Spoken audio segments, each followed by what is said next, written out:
Hello everyone, welcome to this video number 3 on power factor improvement and substation engineering unit 6. In this video we shall learn learning outcome number 3, that is power factor improvement.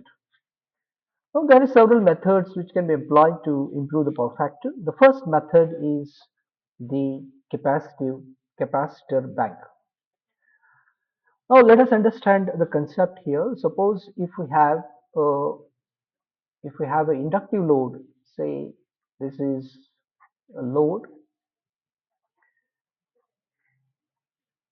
V, and suppose this is the current which is drawn.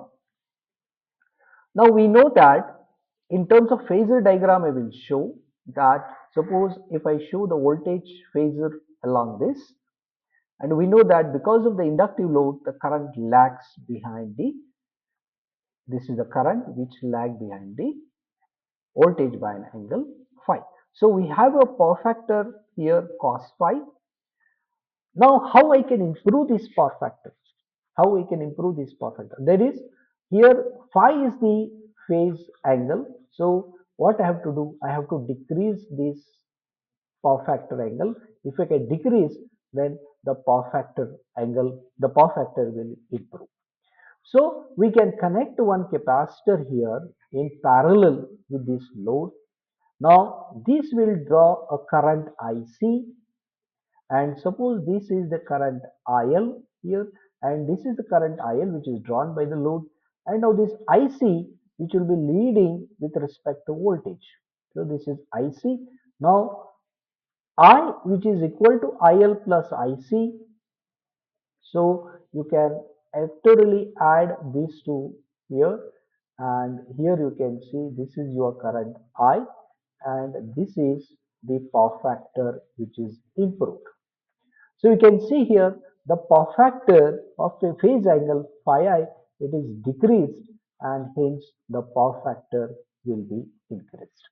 So this is one way you can connect a capacitor bank in parallel with the inductive load to compensate for the lagging reactive power. Capacitors can be fixed or switched, as in case of fact devices, static wire capacitor. They can be you can switch the capacitors depending on the requirement of the reactive power, and you can adjust the power factor.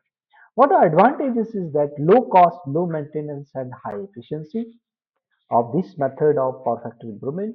There is another method what is called as synchronous condenser method.